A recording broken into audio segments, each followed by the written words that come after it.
Hello, friends. It's great to be back with you again. Let us see what Samartha Ramdas Swami has said in his 139th shloka.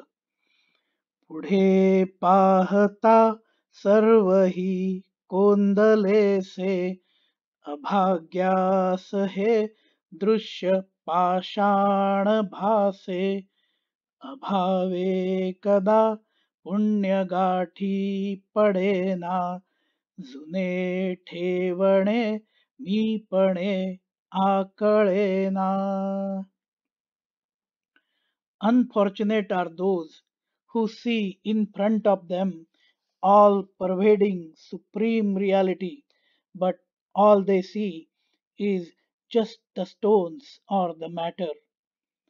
They will never achieve the spiritual merit due to their own ignorance and lack of faith. The great eternal truth cannot be understood by those who are egoistic.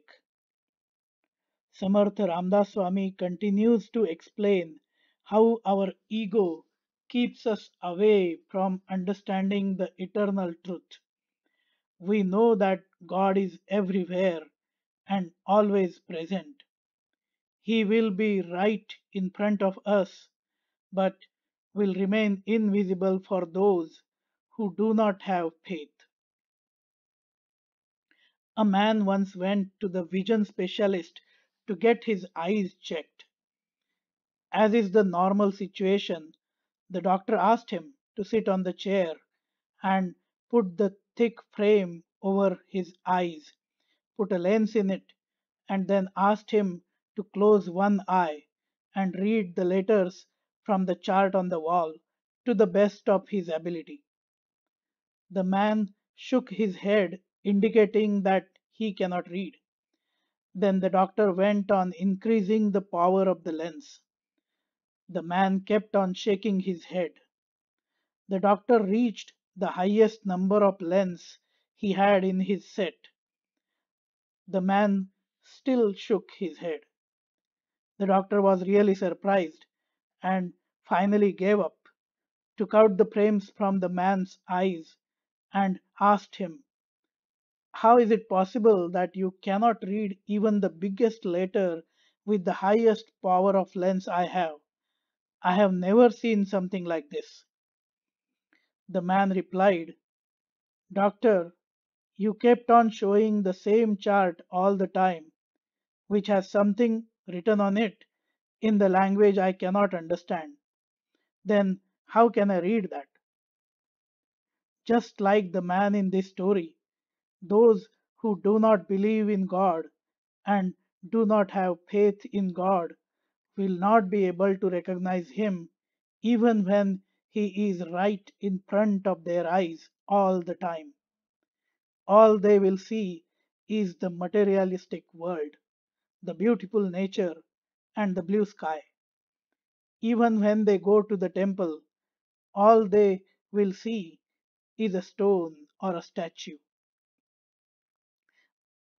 While traveling all over India, Swami Vivekananda reached Alwar, which is part of current Rajasthan state in India, where he met the king of the state, Maharaja Mangal Singh Bahadur or Mangal Singh.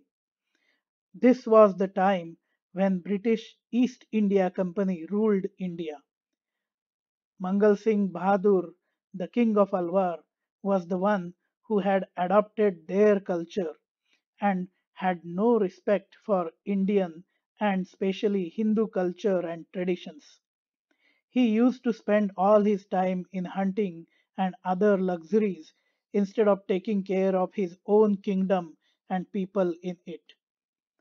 In the meeting, Mangal Singh told Swami Vivekananda, the idols you worship are nothing but a piece of clay, stone, or metal.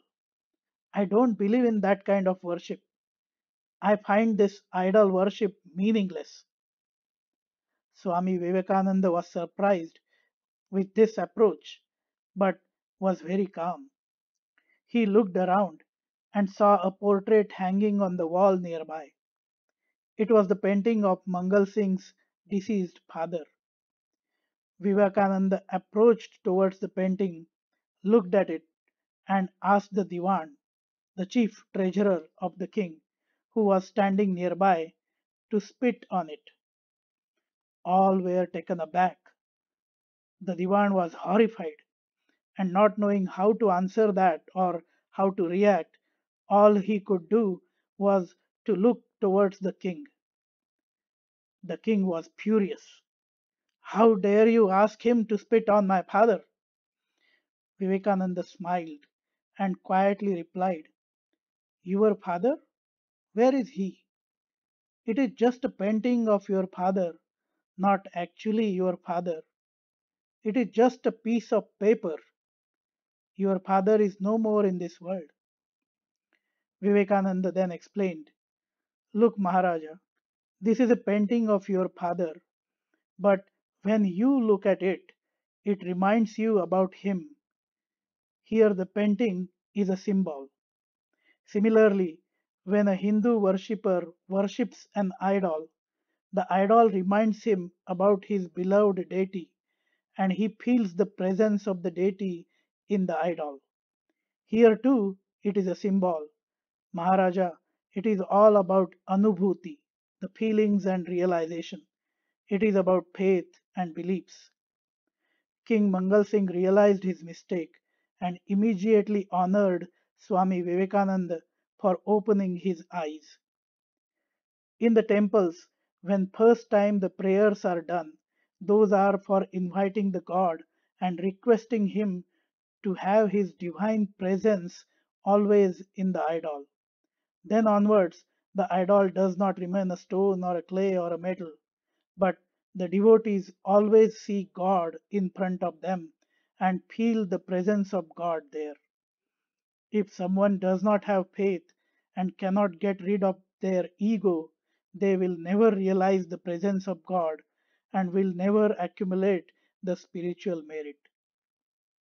Friends, if you like this explanation, feel free to comment and do like, share, and subscribe to the YouTube channel A Dialogue with Our Mind. जय जय रघुवीर समर्थ